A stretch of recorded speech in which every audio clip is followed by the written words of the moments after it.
سيدنا وسندنا وحبيبنا وحبيب قلوبنا وطبيبنا وطبيب قلوب ربنا ومولانا محمدا عبده ورسوله الذي أرسله الله تعالى بالحق بشيرا ونذيرا وداعيا إلى الله بإذنه وسراجا وقمرا منيرا أما بعد فقد قال الله تبارك وتعالى في كلامه المجيد وفي فرقانه الحميد أعوذ بالله من الشيطان الرجيم بسم الله الرحمن الرحيم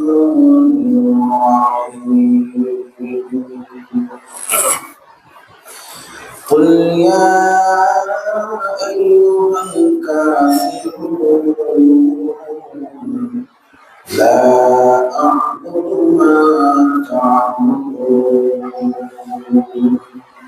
ولا أنتم عابدون ما أعبد وقال الله تعالى آية أخرى ولا تسبوا الذين يدعون من دون الله فيسبوا الله عدوا بغير علم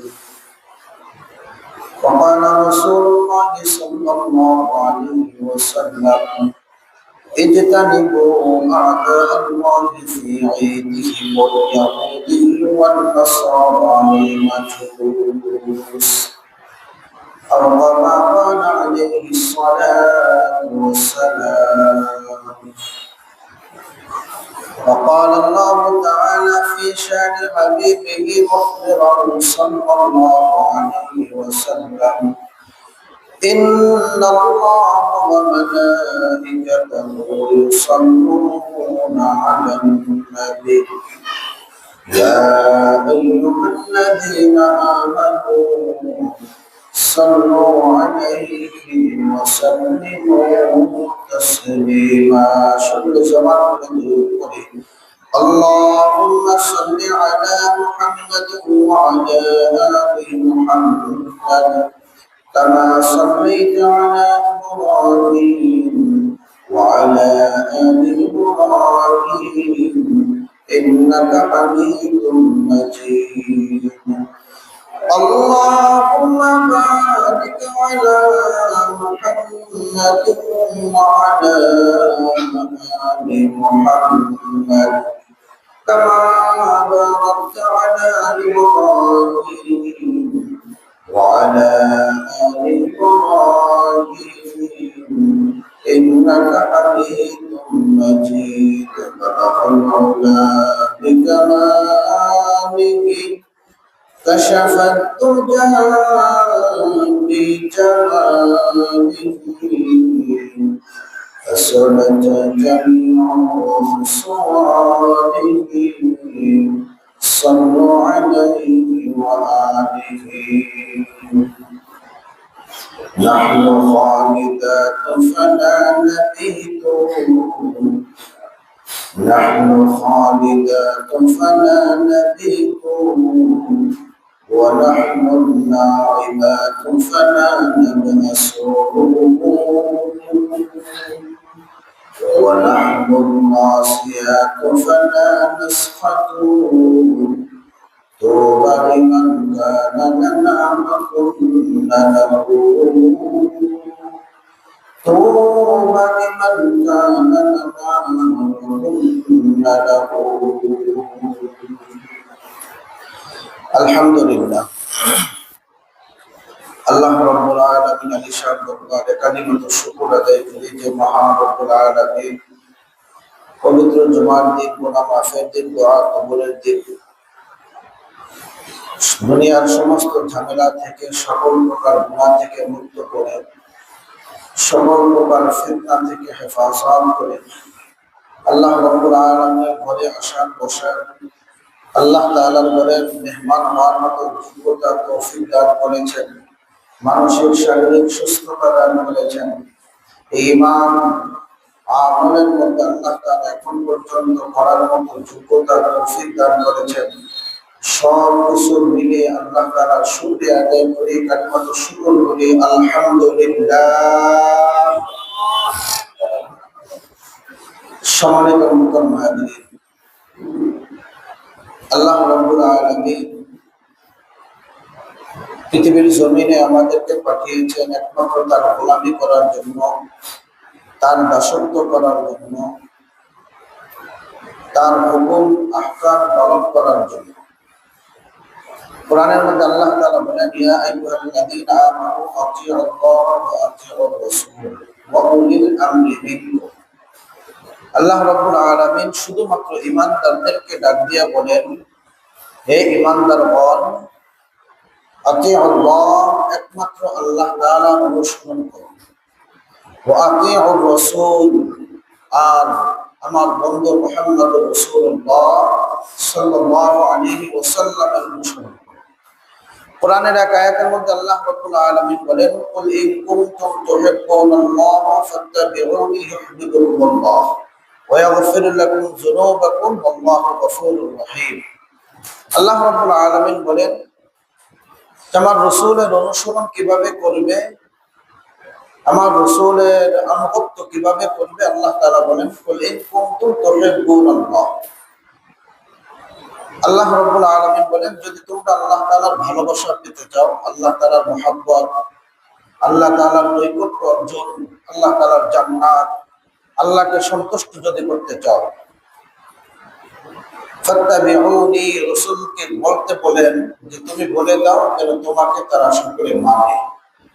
ফাত্তাবিউনি ইউহিব্বুকুমুল্লাহ, তাহলে না আল্লাহ তাআলা তোমাদেরকে ভালোবাসবেন।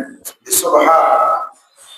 যে আল্লাহ রসুলকে ভালোবাসি, আল্লাহ রসুলকে অনুসরণ করি, আল্লাহ রসুল যেই কথা যেইভাবে বলেছেন, যেই কাজগুলো, যেই আমলগুলো, যেই অবস্থায় করতে বলেছেন, যেই কাজগুলো, যেই কর্মগুলো আল্লাহ রসুল নিষেধ করেছেন, এইগুলো যদি আমরা মানি তাহলে আল্লাহ রসুলের আনুগত্য করা হবে। আর আল্লাহ রসুলের আনুগত্য করা হলে, আল্লাহ রসুলের ইতাআত করা হলে, যদিও এই জমানায় রসুল নেই, রসুল আসবে না, আসার কোনো সুযোগও নেই, যদি কেউ বলে যে রসুল এসেছে, রসুল অমুক, তাহলে ডাকা মিথ্যা কথা, টাটকা তাজা মিথ্যা কথা। তো সুতরাং এই জমানায় রসুল আসার যেহেতু সম্ভব নয়, অনেকের প্রশ্ন, রসুল যেহেতু নাই, সাহাবী নাই, তাবিঈন নাই, তাবে তাবিঈন নাই, তাহলে কিভাবে অনুসরণ করব? আল্লাহ রাব্বুল আলামিন এই আয়াতের মধ্যে বলেন, ওয়া উলিল আমরি মিনকুম, তাহলে তোমরা ওই জমানার উলুল আমর যারা আছে, উলুল আমর কারা? উলুল আমর তাফসীরের ভাষায় বলা হয়, উলুল আমর ওই ব্যক্তিকে বলা হয় যেই জমানার মুফতি মুহাদ্দিস আছে, তারাই হলো ওই জমানার উলুল আমর। ওই সমস্ত উলুল আমরদেরকে তোমরা অনুসরণ করো, কারণ তারাই রসুলকে অনুসরণ করে। যেই মানুষগুলো রসুলকে অনুসরণ করেছেন, শরীয়তের ভাষায় ওই মানুষদেরকে বলা হয় সাহাবা। আর যারা সাহাবাদেরকে অনুসরণ করেছেন তাদেরকে বলা হয় তাবেঈন। যারা তাবেঈনদেরকে অনুসরণ করেছে তাদেরকে বলে তাবে তাবেঈন। এই ধারাবাহিকতায় বর্তমানের ব্যাপারে আল্লাহ তাআলা বলেন, উলুল আমর ওই মানুষগুলো যারা মুফতি, মুহাদ্দিস, হাদিস বিশারদ, এদেরকে তোমরা অনুসরণ করো, কারণ এরাই আল্লাহ রসুলকে অনুসরণ করে, এরাই সাহাবায়ে কেরামদেরকে অনুসরণ করে। সুতরাং বর্তমান জমানার উলামায়ে কেরাম যারা, এরাই হলো উলুল আমর, এদেরকেই তোমরা অনুসরণ করো। এটা কোরআনের কথা। এখন দেখেন আল্লাহ তাআলা যে বলেন ফাত্তাবিউনি, যদি আমরা রাসূলকে অনুসরণ করি, বর্তমান জমানার হক্কানি উলামায়ে কেরাম, পীর, মাশায়েখ, বুজুর্গানে দ্বীনদের যদি অনুসরণ করি, আল্লাহ তাআলা বলেন যে ফাত্তাবিউনি, তাহলে আমার রাসূলের অনুসরণ করা হয়ে যাবে। আর আমার রাসূলের যখন অনুসরণ হবে, আল্লাহ তাআলা বলেন ইউহিব্বুকুমুল্লাহ, আল্লাহ তাআলা তোমাদেরকে ভালোবাসবেন। আর আল্লাহ তাআলা যাদেরকে ভালোবাসবেন, শুধু এখানে ভালোবাসাই শেষ নয়, এখানে ভালোবেসি ক্ষান্ত নয়, একজন আরেকজনকে বললো আমি তোমাকে ভালোবাসি, আমি তোমাকে লাইক করি, পেয়ার করি, এখানে কিন্তু শেষ নয়। এরপর তাকে সহযোগিতা করা, বন্ধুকে হেফাজত করা, বিভিন্ন অবস্থায় বিভিন্ন কাইফিয়াতে বন্ধুকে যদি সহযোগিতা না করে তাহলে এটা ভালোবাসা বলা যায় না। কি বলেন, বলা যায়? বলা যায় না। ভালোবাসার বহির্গত প্রকাশ হলো বন্ধু যখন বিপদে পড়ে সাথে সাথে বন্ধুকে সহযোগিতা করা, বন্ধু যখন মুসিবতে পড়ে বন্ধুর পাশে দাঁড়ানো, যে কোনো প্রয়োজনে বন্ধুর সহযোগিতা করা, এইটাই হলো বন্ধুর ভালোবাসার বহির প্রকাশ। এই জন্য আল্লাহ রাব্বুল আলামিন বলেন ইউহিব্বুকুমুল্লাহ, আল্লাহ তাআলা তোমাদেরকে ভালোবাসবেন।